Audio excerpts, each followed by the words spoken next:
Padre Pio rivela: quando neanch'io posso nulla contro gli indemoniati, dovete portarli da. Salve a tutti carissimi, oggi voglio tornare a parlarvi di San Pio da Pietrelcina, da tutti conosciuto in maniera più familiare come Padre Pio.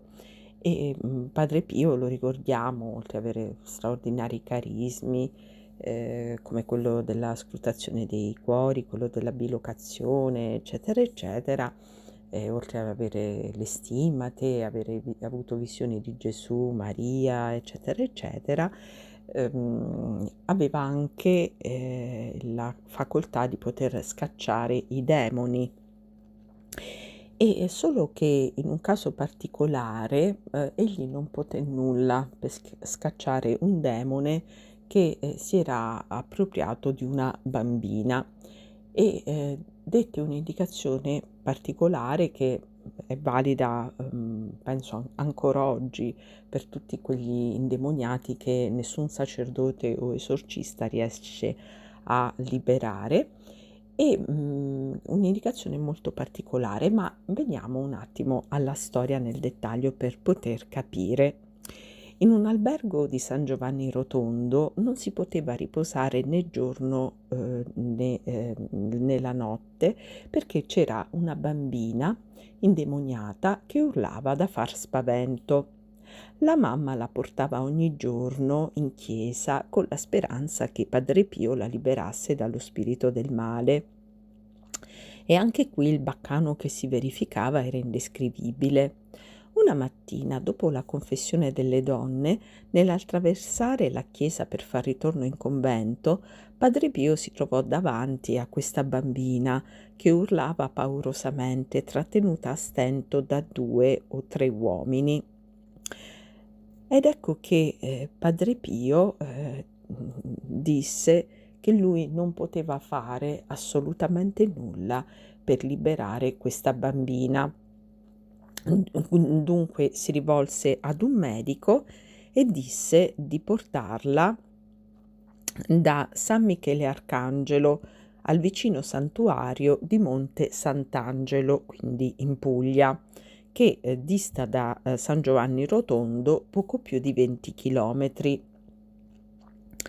Ecco dunque che praticamente venne fatto come aveva detto Padre Pio e la famiglia di questa bambina, aiutata anche da dei frati abbastanza robusti, entrò in questa grotta proprio dove era apparso San Michele Arcangelo.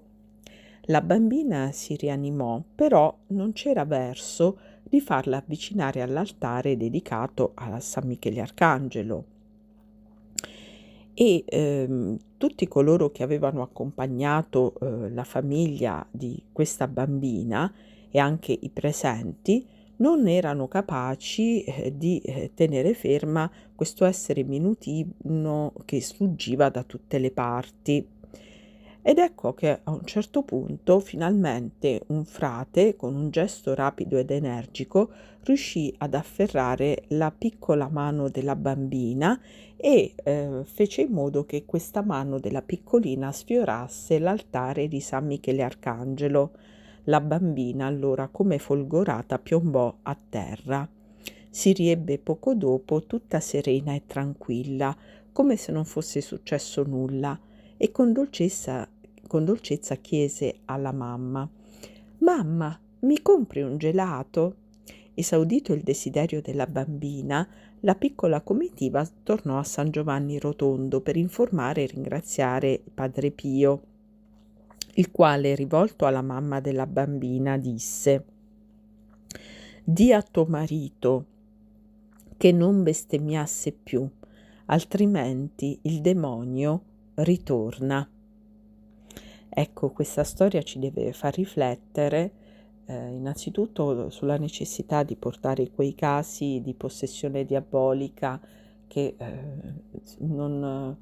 nessuno è riuscito a risolvere, di portarli proprio a questo santuario, appunto alla grotta di San Michele Arcangelo in Puglia, e far toccare con la mano l'altare di questa che c'è appunto in questa grotta dedicata a San Michele Arcangelo, e soprattutto ci deve far riflettere sul fatto di come la bestemmia attiri su una famiglia, quando c'è qualcuno all'interno della famiglia che bestemmia, la bestemmia attira sulla famiglia tutta una serie di maledizioni, per cui anche componenti innocenti della famiglia, come proprio questa povera bambina, possono essere preda del demonio, e quindi essere appunto subire la possessione diabolica.